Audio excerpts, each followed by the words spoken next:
मेरे गांव में देखा जाए तो इतना आईटी का चाल चलन नहीं है।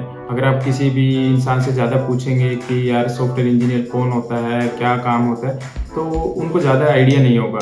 तो मैंने डिसाइड किया यार मैं एसएससी की तैयारी करता हूँ और जितना जल्दी होगा मैं जॉब लेता हूँ। तो ये जो आप तैयारी कर रहे थे गवर्नमेंट एग्जाम की, उसका क्या हुआ फिर आफ्टर योर ग्रेजुएशन? एसएससी का जो बूंद सवार था दिमाग पे उसको ड्रॉप करते हैं और अब एसएससी 2 मैं आईटी की तरफ फोकस मैंने अपना स्टार्ट कर दिया था। तो आपने मतलब प्लेसमेंट के ना कोई एफर्ट मारा प्लेसमेंट के लिए, ना कोई तैयारी करी, कोडिंग वगैरह भी नहीं करी, राइट? स्टार्टिंग में मुझे डीएसआर बहुत डिफिकल्ट लगा, रियली मुझे ऐसा लगा यार ये तो नहीं हो पाएगा। तो यार ये विप्रो का काफी अच्छा ऑफर आपको मिला, internship plus full time offer, तो ये आपने लिया क्यों नहीं? अच्छा, तो अमेज़न का एक्सपीरियंस बताइए, अमेज़न में आपने इंटरव्यू दिया फिर फाइनली? हाय एवरीवन, तो यार आज मेरे साथ गुरप्रीत हैं एक बहुत ही इंटरेस्टिंग और मोटिवेटिंग स्टोरी के साथ। गुरप्रीत ने बीएससी किया हुआ है, वो भी एक ऐसे कॉलेज से जहां पर कोडिंग का कल्चर नहीं था, प्लेसमेंट का सिनेरियो अच्छा नहीं था और सारा टाइम गवर्नमेंट जॉब की तैयारी करी। अब यार किसी रीजन की वजह से उनका गवर्नमेंट जॉब में तो नहीं हो पाया, but finally he is a software engineer with a very good package और एक बहुत ही अच्छी कंपनी में। सो गुरप्रीत से उनकी स्टोरी जानते हैं। गुरप्रीत कैसे हैं आप? हाय फराज, मैं बढ़िया हूँ, आप सुनाइए। मैं भी बढ़िया। तो गुरप्रीत हमें अपने बारे में थोड़ा सा बताइए। ओके फराज, सो मेरा नाम गुरप्रीत है और मैं हरियाणा के एक छोटे से गांव जिसका नाम रामगढ़ है वहाँ से बिलोंग करता हूँ।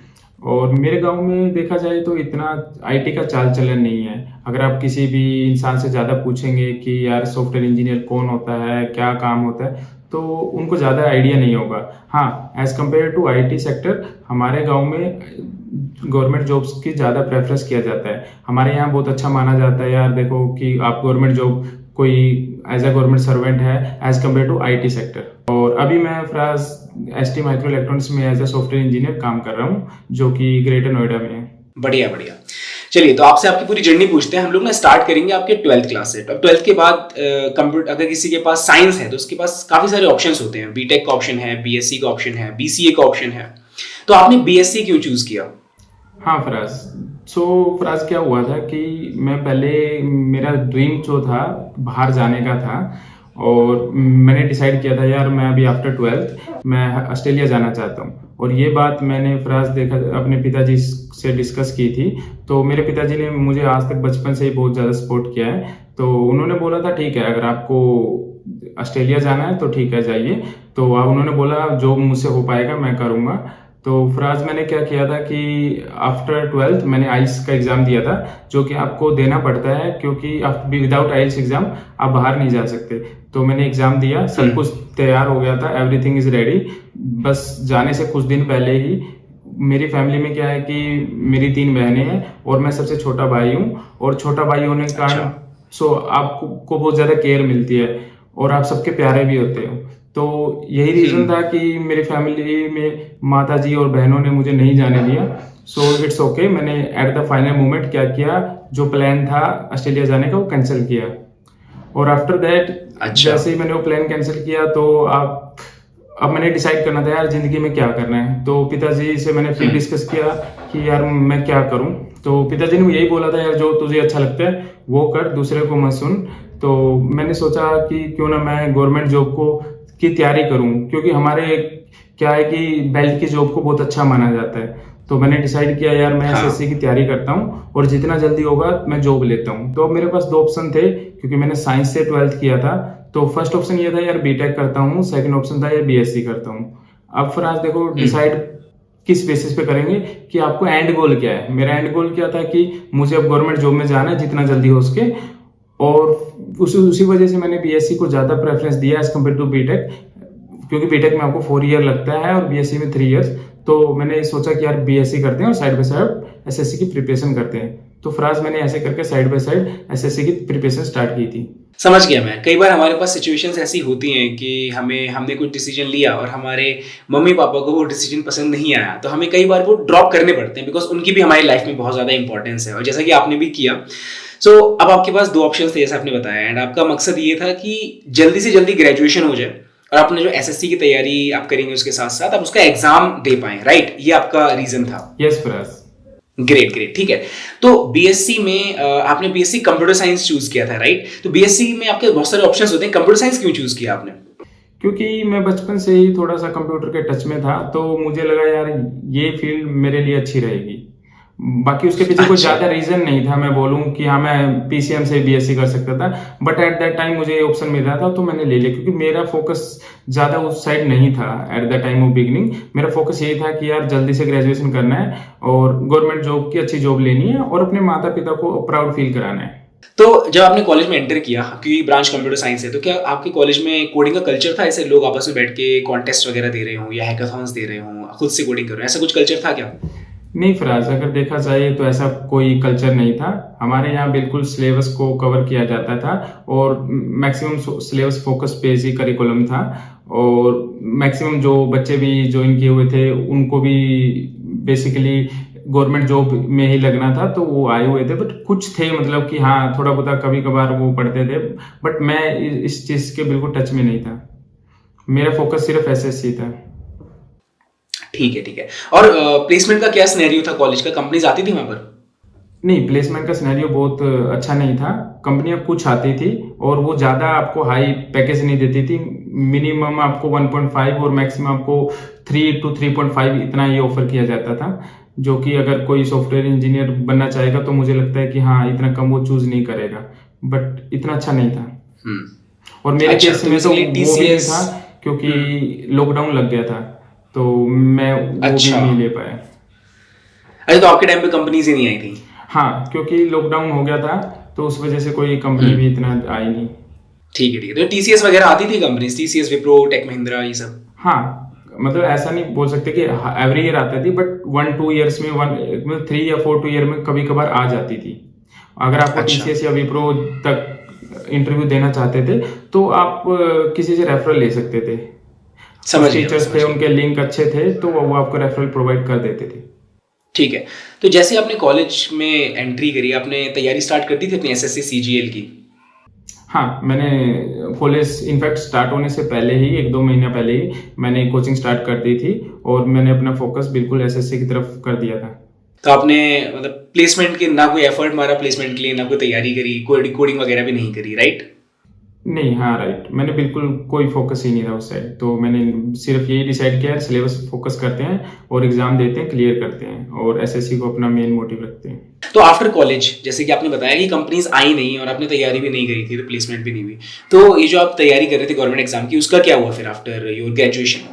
तो फराज हुआ ऐसा कि जो पैंडेमिक था कोरोना का, तो वो मेरी एक्सपेक्टेशन से ज़्यादा लॉकडाउन चला गया और उसकी वजह से क्या हो रहा था कि जो मैंने एसएससी की प्रिपरेशन की थी तो एग्ज़ाम बार बार पोस्टपोन हो रहे हैं। और ऐसा होता है कि यार बार बार अगर कोई एग्ज़ाम है पोस्टपोन हो रहा है तो आपको फ्रस्ट्रेशन होती है।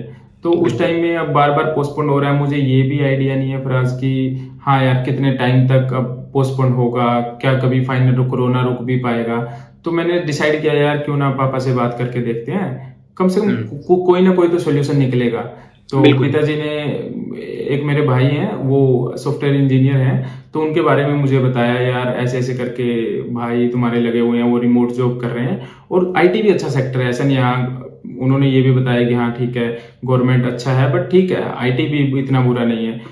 तो फिर मैंने डिसाइड किया यार क्यों ना अब एसएससी पे अब हम हाथ पे हाथ रख के तो नहीं बैठ सकते, तो इससे अच्छा ऐसा करते हैं एसएससी का जो बूंद सवार था दिमाग पे उसको ड्रॉप करते हैं और अब एसएससी 2 मैं आईटी की तरफ फोकस मैंने अपना स्टार्ट कर दिया था। ठीक है, ठीक है।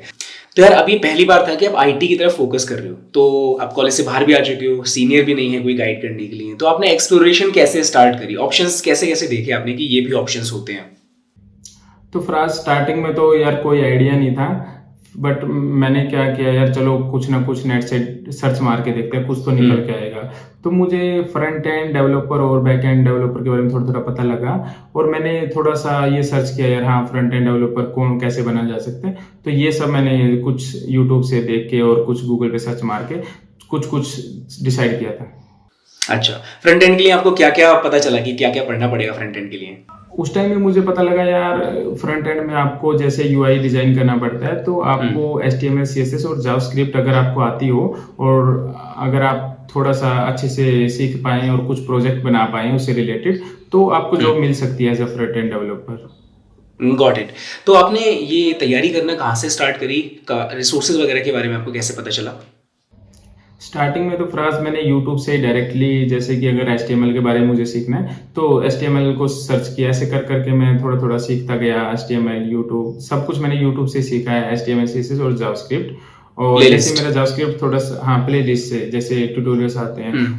तो जैसे ही मुझे ऐसा लगा, हाँ यार तुम्हारा थोड़ा सा कॉन्फिडेंट आ रहा है इन लैंग्वेजेस में, क्यों ना अब इंटरव्यू ट्राई करके देखते हैं। तो मैंने कुछ अपने अच्छा। फ्रेंड से भी इंटरेक्शन करके देखा और अपने टीचर्स को भी कॉल लगाया जो मेरे ग्रेजुएशन के टाइम पे थे, तो उन्होंने मुझे कुछ रेफरल प्रोवाइड किए थे। तो बेसिकली कुछ कंपनियों मैंने दिया था, उनमें से मेरा कुछ हुआ था फराज और कुछ में नहीं हुआ। ठीक है, आप मेरे को बता सकते हैं कौन सी कंपनी में आपने अप्लाई किया था और किस किस में फाइनली आपका रिज्यूमे बनाया होगा ना आपने, राइट? हाँ, रेज्यूमे बनाया था, बट वो इतना अच्छा नहीं बना था मतलब। अच्छा, तो कौन सी कंपनी में आपने अप्लाई किया, फिर किस किस में फाइनली शॉर्टलिस्ट हुआ आपका रिज्यूमे? ओके, तो स्टार्टिंग में मैंने जैसे TCS, विप्रो और 2-3 कंपनी और में भी अप्लाई किया था, और कुछ रेफरल थे, मेरे कुछ फ्रेंड थे वो हायर अच्छे कॉलेज से थे जो अमेजोन में भी थे, उस टाइम में वहाँ भी अप्लाई किया था, बट मेरा शॉर्टलिस्ट नहीं हो पाया था अच्छी कंपनीज में। हाँ, TCS और विप्रो का मेरा इंटरव्यू हुआ था, जिसमें से मैंने विप्रो को क्रैक कर दिया था। विप्रो क्रैक कर दिया था आपने, मतलब सिर्फ फ्रंट एंड की तैयारी करते करते। किस तरीके के क्वेश्चंस पूछे गए थे उसमें? सो उसमें बेसिकली आपसे फंडामेंटल ऑफ वेब डेवलपमेंट के बारे में पूछा गया था, और बेसिक HTML, CSS और जावास्क्रिप्ट के बारे में पूछा गया था।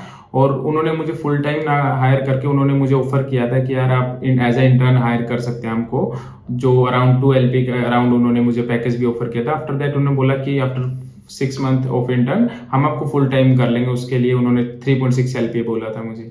तो मुझे लगा है यार इतनी मेहनत की है, कम से कम कुछ तो मिला, मतलब इतने सारी आपने कंपनी, इतने सारे रेफरल लगाए, कहीं कहीं आप ना भी कर पाए, बट हाँ एक चीज हो गई थी यार, कम से कम इतना तो मिल गया। ठीक है, तो एक कॉन्फिडेंस आ गया होगा आपको उसके बाद। तो उसके बाद आपके मतलब फीलिंग्स कैसी थी? बढ़िया लगा फर्स्ट कंपनी क्रैक करने के बाद? हाँ, जैसे कि आपका बढ़िया कंपनी लगती है, मतलब कि आपको पहली पहली जॉब, चाहे आपका पैकेज भी कम हो, बट वो खुशी का मोमेंट होता है। हाँ, वो मेरे लिए बहुत अच्छा मोमेंट था। जैसे ही मुझे पता लगा यार तुम्हारी विप्रो में लग रही है, तो मैंने अपने पापा को भी बताया था, तो बहुत खुशी का दिन था वो। अच्छा, बढ़िया बढ़िया। लेकिन फाइनली फिर आपने विप्रो का ऑफर लिया नहीं, राइट? यस। तो यार ये विप्रो का काफी अच्छा ऑफर आपको मिला, internship plus full time offer, तो ये आपने लिया क्यों नहीं? सो फ्राज, इसके पीछे एक इंटरेस्टिंग सी स्टोरी है, तो मैं थोड़ा बैकग्राउंड बताना चाहूँगा। जैसे ही मेरा विप्रो में जॉब लगी, तो मैं फिर भी यूट्यूब पे जाके या गूगल पे जाके सर्चिंग करता रहता था यार, कुछ और अच्छा मैं कोर्स वगैरह सर्च कर पाऊँ। तो एक दिन मुझे पता लगा यार, जॉब गारंटी करके भी कोई प्रोग्राम होता है जिसमें आपको पैसे बाद में देने पड़ते हैं, पहले आपकी जॉब लगेगी। तो ये मेरे लिए बहुत अच्छी चीज थी, मतलब कि आप सीख सकते हैं फ्री में, और आपकी जॉब लगेगी तभी पैसा देना है, और जॉब नहीं लगेगी तो कोई पैसा नहीं देना है। अच्छा। तो मेरे लिए बहुत सही चीज थी। तो मैंने ऐसे कुछ इंस्टीट्यूट स्टार्टिंग में ट्रायल बेसिस पे ज्वाइन किए थे फ्राज। तो मुझे उनका जैसे करिकुलम था वो इतना अच्छा नहीं लगा, क्योंकि कहीं क्या था कि एक एक बैच में 500-600 स्टूडेंट थे, क्योंकि देखो स्टूडेंट ज्यादा होंगे तो आप अच्छे सीख नहीं पाओ। तो बहुत सारे कार्ड्स थे कि कुछ इंस्टीट्यूट थे, 2-3 मैंने ट्रायल बेसिस स्टार्टिंग में ली, तो मुझे वो अच्छे नहीं लगे, तो मैंने उनको ड्रॉप कर दिया। तो उसके बाद अच्छा। एक दिन मैंने एक जॉब के बारे में भी देखा, तो मैंने उसके बाद एक जॉब को ज्वाइन किया। तो यहाँ पे आके मुझे जो सेटिस्फेक्शन मिलनी चाहिए थी ट्रायल बेसिस पे, मुझे वो मिली। और एट दैट टाइम क्या हुआ था कि मैंने उनसे भी, अपने मेंटर से भी डिस्कस किया था कि सर देखो मेरा विप्रो में ऐसे ऐसे पैकेज लगा है, तो आप पूछते हैं कि हाँ यार मुझे क्या करना चाहिए।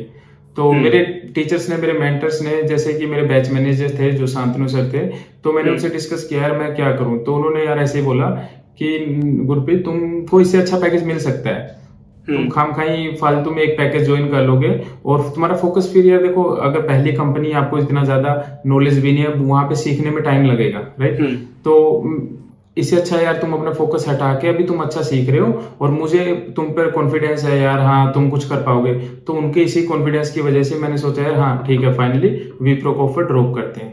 तो ऐसे मैंने विप्रो को ऑफर। यार ये बहुत ही रिस्की चीज होती है, आपके पास एक ऑफर है और उसको रिजेक्ट कर देना, राइट? ये बहुत ही हिम्मत वाला काम है। हाँ फराज, मतलब हिम्मत वाला तो है, बट देखो अगर आपके टीचर्स या आपके मेंटर आप पे विश्वास करते हैं और उनको आपसे ज्यादा एक्सपीरियंस है, इंडस्ट्री का नॉलेज है, तो यार अगर वो आपके बारे में कुछ कह रहे हैं यार ये इंसान को अच्छा पैकेज मिल सकता है, तो मुझे उन पे फेथ था, जिस वजह से मैंने उनके ट्रस्ट बेसिस पे मैंने रिजेक्ट कर दिया। हाँ दुख हुआ था कि हाँ यार कम से कम कुछ तो कर लेता। हाँ, ठीक है, ठीक है, चलो कोई बात नहीं यार, इवेंचुअली आपको उसका रिजल्ट भी मिला। तो गुरप्रीत, आपने बताया कि आपने HTML CSS जावास्क्रिप्ट पहले से पढ़ा हुआ था, आपने कभी DSA नहीं किया था, कॉलेज में भी नहीं किया था, खुद से तैयारी करके भी नहीं किया था DSA की जर्नी कैसी रही आपकी, मतलब आपको मुश्किल आई, फ्रस्ट्रेशन हुई कभी पढ़ते पे, इसके बारे में हमें थोड़ा सा बताइए। सो फ्राज, स्टार्टिंग में मैंने कॉलेज टाइम में जैसे कि मैंने बताया यार, मेरा फोकस गवर्नमेंट जॉब था। आईटी में तो यार जाना ही नहीं चाहता था मैं, क्योंकि गवर्नमेंट जॉब का मैंने जैसे बताया हमारे गांव में चाल चलन था। तो मतलब इतना मैंने डीएसए कभी किया ही नहीं था। तो फर्स्ट टाइम, हाँ, आफ्टर कोचिंग स्टार्ट मैंने किया था। तो हाँ, स्टार्टिंग में मुझे यार डीएसए का कुछ भी समझ नहीं आता था, क्योंकि मुझे लगता था यार कभी कोई मतलब स्टार्टिंग में आप पैटर्न सीखते हैं तो पैटर्न भी कुछ प्रिंट हो जाते थे, कभी लूप में इशू आ रहा है, क्योंकि मेरे लिए बहुत ज्यादा स्टार्टिंग में डिमोटिवेटेड था। बट धीरे धीरे धीरे धीरे अपने मेंटर से बात करके, अपने टीचर से बात करके, क्लास से लगा के और डेली डेली रेगुलर बेसिस पे आप प्रैक्टिस करते हैं तो चीजें सॉर्ट आउट हो जाती हैं। और ऐसे मेरे केस में हुआ। स्टार्टिंग में मुझे डीएसए यार बहुत डिफिकल्ट लगा, रियली मुझे ऐसा लगा यार ये तो नहीं हो पाएगा। बट वही है कि अगर आप गिव अप नहीं करते हैं, एक चीज को बार बार करेंगे तो हो जाती हैं चीजें। तो मेरे साथ भी ऐसे ही हुआ था। ठीक है, और कोई प्लेटफॉर्म आपका ऐसा जिसपे आप प्रैक्टिस करते थे? हाँ, फिर स्टार्टिंग में तो मैं जैसे कि लीड कोड मैंने स्टार्ट किया था। बट जब मैंने कुछ क्वेश्चन किया लीड कोड के तो मुझे वो बहुत मतलब कि जितना मेरा लेवल था उससे कुछ ज्यादा ही हार्ड लगे। तो स्टार्टिंग में मैंने लीड कोड को ड्रॉप कर दिया, यार ये तो नहीं हो पाएगा ऐसा लगा मुझे। फिर मैंने GFG करके प्लेटफॉर्म है वो, उसमें थोड़ा सा आपको ऐसा लगता है हाँ यार कुछ इजी क्वेश्चन भी, ऐसे नहीं वहाँ हार्ड भी है। तो मैंने इजी क्वेश्चन GFG से स्टार्ट किए, थोड़ा थोड़ा कॉन्फिडेंस बिल्ड हुआ। कभी कोई डाउट आता मेंटर से, वो डाउट क्लियर किया। और देन जब मुझे ऐसा लगा यार हाँ तुम्हारे को इजी इजी क्वेश्चन बन रहे हैं अपने, तो अब लीड कोड पे स्विच करना चाहिए। तो ऐसे करके मैंने लीड कोड पे स्विच किया। फिर मैंने रेगुलर बेसिस पे 4 to 5 10 question every day leet code से स्टार्ट किए।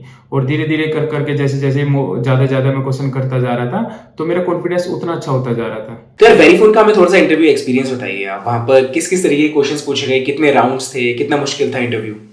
सो फराज, वेरीफोन के बारे में जैसे कि पहले मुझे नहीं पता था यार कितने राउंड्स होंगे। बट जैसे मेरे मेंटर्स वगैरह ने मुझे डिस्कस करके बताया था यार, यहाँ पे क्या था कि सीन ये था कि आपके 3 राउंड होंगे, जिसमें आपके 2 टेक्निकल राउंड्स होते हैं और लास्ट राउंड आपका मैनेजर प्लस HR दोनों लेते हैं। First 30 to 40 minute manager discussion करता है, उसके लास्ट 20 to 25 मिनट HR। कुछ स्टूडेंट्स के साथ ऐसा भी हुआ कि यार उनके 4 राउंड भी हुए।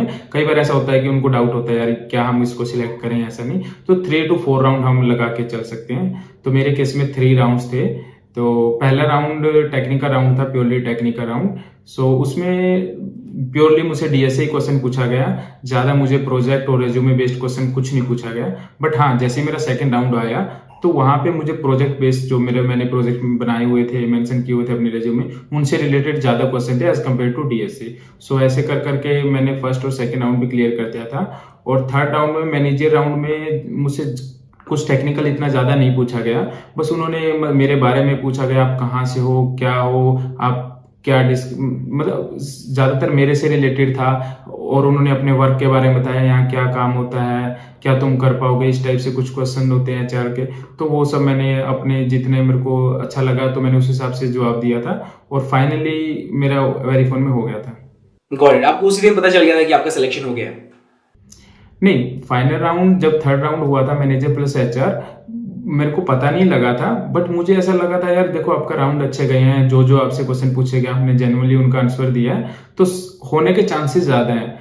आफ्टर 1 वीक मुझे फोन आया था कि हाँ फाइनली आपका वेरीफोन में हो चुका है। सो आप बोल सकते हैं कि जब मेरा फाइनल राउंड हुआ उसके 1 वीक आफ्टर मेरे को रिजल्ट पता लग गया था, हाँ हो गया फाइनल। Great great. तो यार क्या एक्सप्रेशन था आपका, मतलब कैसा लग रहा था अंदर से? सो फ्राज, फाइनली यार एक टाइम के लिए जैसे मुझे पता लगा कि यार हाँ आपका सिलेक्शन हो गया है, तो फर्स्ट टाइम तो मुझे ऐसा लगा यार कोई ऐसे ही फोन करके मजाक कर रहा है, ऐसा नहीं होगा, क्या पता किसी। कई बार मेरे साथ ऐसा हुआ है पास्ट में भी, कुछ फ्रेंड वैसे ही कॉल करके बोल देते हैं। बट फिर मैंने अपने मेंटर से डिस्कस किया, सर ऐसे ऐसे कॉल आया। फिर उन्होंने बोला हाँ हाँ गुरप्रीत, आपका फाइनली हो गया है और आपका अच्छा अच्छा पैकेज लग गया है। तो यार फर्स्ट टाइम के लिए तो मैं कुछ थोड़ा इमोशनल हुआ था। फिर मैंने अपने पापा को, अपनी माँ को, सबको, अपनी बहनों को बताया यार देखो ऐसे ऐसे जॉब लगी। तो मैं बोल सकता हूँ यार मेरी लाइफ का सबसे बेस्ट मोमेंट और बेस्ट डे वही था। तो मैं बहुत खुश था, मतलब कि एटलीस्ट मैंने अपने पिताजी को ये दिखाया यार हाँ तुम्हारा बेटा लायक है। वो कुछ कर हाँ। सकता है। बिल्कुल, बिल्कुल। जब आपकी पहली जॉब लगती है, जब आप पहली बार कमाना स्टार्ट करते हैं, भले ही कितने का भी पैकेज लगा हो, कम ज़्यादा जो भी है, पैकेज मैटर नहीं करता है। फिर जो अंदर से जो फीलिंग आती है ना कि आप इंडिपेंडेंट हो गए हैं और अब आप अपने मम्मी-पापा जिन्होंने हमेशा आपको सपोर्ट किया, उनके लिए भी कुछ कर सकते हैं, राइट? वो फीलिंग बहुत अच्छी होती है। हाँ यार, बहुत बहुत अच्छी मूवमेंट होती है वो। मैं यही बोलूँगा कि मैं मतलब कि अगर हम प्रिपरेशन करते हैं, हम डिमोटिवेटेड, अगर हम उस दिन के बारे में सोचें ना कि हाँ यार आपकी जॉब लगेगी, आपके फैमिली वाले कितने खुश होंगे, तो सब चीज़ें सॉर्ट आउट हो जाती हैं। बिल्कुल, बिल्कुल। फिर चाहे अप्स एंड डाउन्स आएँ, सारी चीज़ें टैकल हो जाती हैं अगर आप वो चीज़ दिमाग में रखते हैं तो। तो यार बहुत ही बढ़िया एक्सपीरियंस बताया आपने, बहुत ही इंटरेस्टिंग है। मैं इससे जर्नी आपकी आगे की भी कंटिन्यू करूँगा बिकॉज़ आपने इसके बाद एक बहुत ही तगड़ा स्विच भी किया है जिसमें आपको अच्छा खासा हाइक भी मिला है। सो वो भी हम डिस्कस कर लेते हैं एक बार। तो वेरीफोन का एक बार आप ये बता दीजिए कि आपकी ग्रोथ कैसी हुई? मतलब आपने नई-नई चीज़ें सीखी होंगी, पहली बार आप काम कर रहे हैं। तो इन टर्म्स ऑफ स्किल्स कैसे ग्रोथ हुई वेरीफोन में? फराज, जैसे मैंने बताया यार, मुझे फ्रंट एंड आता था और मुझे डीएसए मैंने सीखा था, और वेरीफोन में मुझे बैक एंड डेवलपर का रोल मिला था। मैंने पहले इतना ज़्यादा बैक एंड के बारे में पढ़ा नहीं था, बट मेरे को जावा और जावा के ऊप्स कंसेप्ट या डीएसए रिलेटेड बहुत अच्छा नॉलेज हो गया था, जिसको मुझे वहाँ पे जाके थोड़ा एज मिला। बट वहाँ जाके मैंने कुछ नई टेक्नोलॉजी जैसे कि जावा के फ्रेमवर्क है, स्प्रिंग बूट, ये सब सीखा। स्टार्टिंग के वन और 2 मंथ तो मेरे लिए थोड़ा सा फ्रस्ट्रेटेड रहे, क्योंकि यार इतना इतना कोड लाइफ में पहले कभी देखा नहीं था, इतने बड़े बड़े प्रोजेक्ट। तो स्टार्टिंग में ये लगा यार कैसे होगा, बट हाँ वही मैं बोलता हूँ कि अगर आप ट्राई करते रहें बार बार तो चीज़ें सॉर्ट आउट हो जाती हैं। तो मैं ट्राई करता रहा, वहाँ पे भी अपने मैनेजर से बात किया, अपने जो सीनियर्स थे उनसे गाइडेंस लिया, जैसे जैसे वो बोलते रहे वैसे वैसे मैंने फॉलो किया। तो डे बाय डे जैसे 2 मंथ 3 मंथ हुए, तो हाँ मुझे ऐसे लगने लगा हाँ यार अब प्रोजेक्ट समझ आ रहा है, अभी काम बनने लगे। तो धीरे धीरे धीरे करके 6 मंथ में मेरे को ऐसा हो गया था हाँ अब कॉन्फिडेंस आ गया, मैं चीजें कर पा रहा हूँ। तो आफ्टर 6 मंथ मैं इंडिपेंडेंटली वहाँ पे काम करने लग गया था। आपके दिमाग में ये थॉट कब आया कि आपको स्विच करना है? क्योंकि आपने स्विच काफ़ी जल्दी कर लिया, लगभग 11 महीने में आपने स्विच कर लिया है। तो ये वाला थॉट कब आया? फराज, वैसे तो अगर मैं स्विच करने की सोच नहीं था, मेन रीजन मेरा यही था कि मुझे लोकेशन इशू था। एक तो मेरा होम टाउन हरियाणा में और मेरी जॉब बेंगलोर में है। तो एक तो बेंगलोर बहुत दूर पड़ता है, कभी आपको फैमिली की याद आए, रिलेटिव्स की याद, तो आपको घर आने में बहुत टाइम लगता है और बहुत दूर भी पड़ता है और एक्सपेंसिव भी पड़ता है ना। और सेकंड थिंग यार, जैसे आप बेंगलोर जानते ही हो बहुत महंगा है, वहाँ पे स्टार्टिंग के डेज में कुछ इतना ज़्यादा बच भी नहीं रहा था, जहाँ सब कुछ जितना सैलरी आ रही है उतना ही लग जाता था। तो हाँ। सेकंड वो चीज़ थी यार, कुछ थोड़ा जोड़ना भी अच्छा सा भी नहीं लगता। आप जॉब करते हैं, लोग भी आपके बारे में बोलते हैं इतना इतना कमाता है, कुछ मतलब घर भी नहीं देगा। तो ये चीज़ें थी जिस वजह से मैंने देखा यार क्यों ना ऐसा स्विच किया जाए, लोकेशन देख के जो मेरे होम टाउन के पास पड़े। तो मेरे पास यही ऑप्शन थे यार, गुड़गांव और नोएडा, क्योंकि ये मेरे होम टाउन के बहुत ही पास पड़ते हैं। तो उस वजह से मैंने कुछ फ्रेंड से बात की, मैंने उनसे बोला यार रेफरल लगाओ, तो ऐसे करके मैंने स्विच करने का सोचा। अच्छा, तो आपने कहाँ-कहाँ अप्लाई किया था?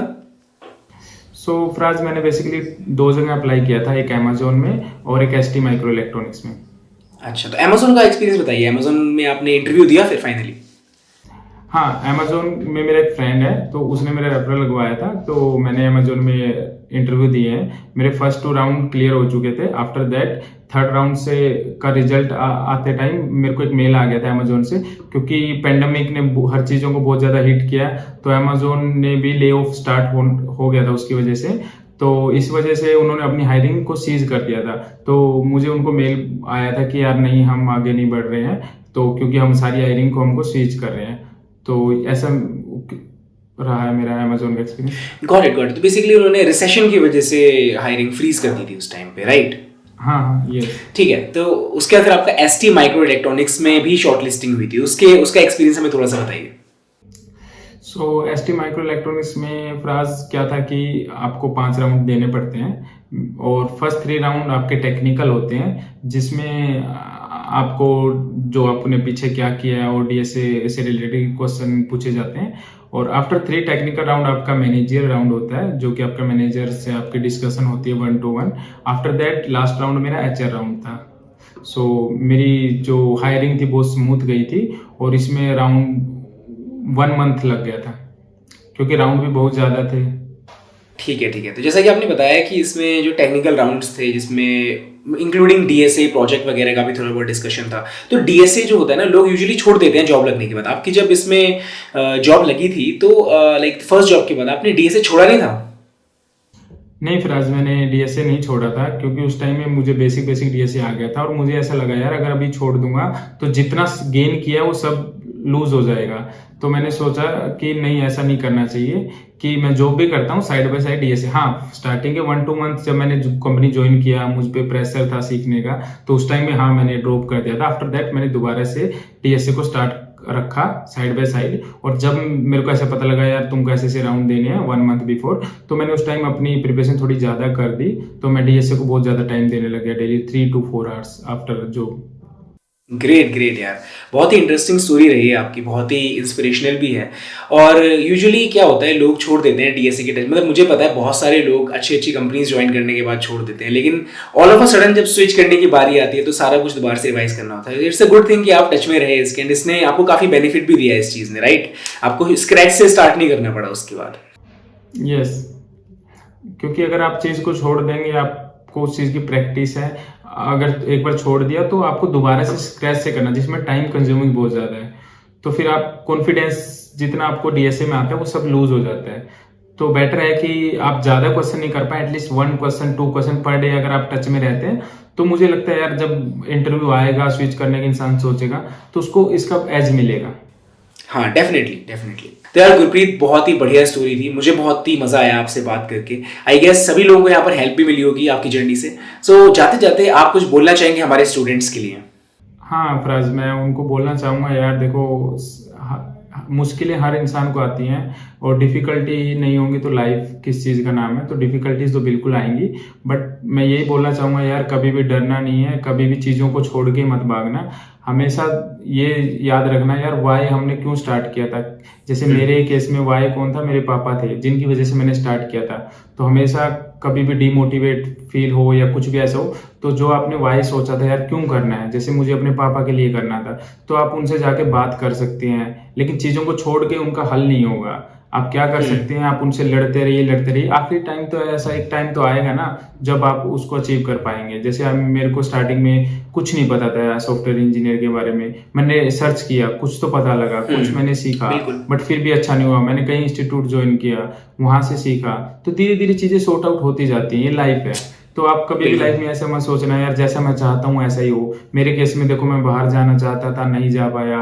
गवर्नमेंट जॉब की प्रिपरेशन की थी, नहीं हो पाया। एट लास्ट मैं आज सॉफ्टवेयर इंजीनियर हूँ, बहुत अच्छे से खुश हूँ, बहुत अच्छा फैमिली को रख पा रहा हूँ।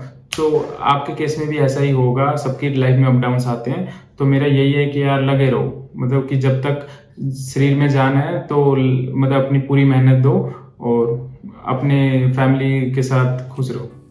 बिल्कुल बिल्कुल, बहुत ही बढ़िया वर्ड्स थे यार, बहुत ही मोटिवेटिंग। ठीक है यार गुरप्रीत, हम आपसे दोबारा मिलते हैं, ठीक है? आप लोग से भी हम लोग दोबारा मिलते हैं फिर किसी पॉडकास्ट में। तब तक के लिए बाय बाय। Bye bye.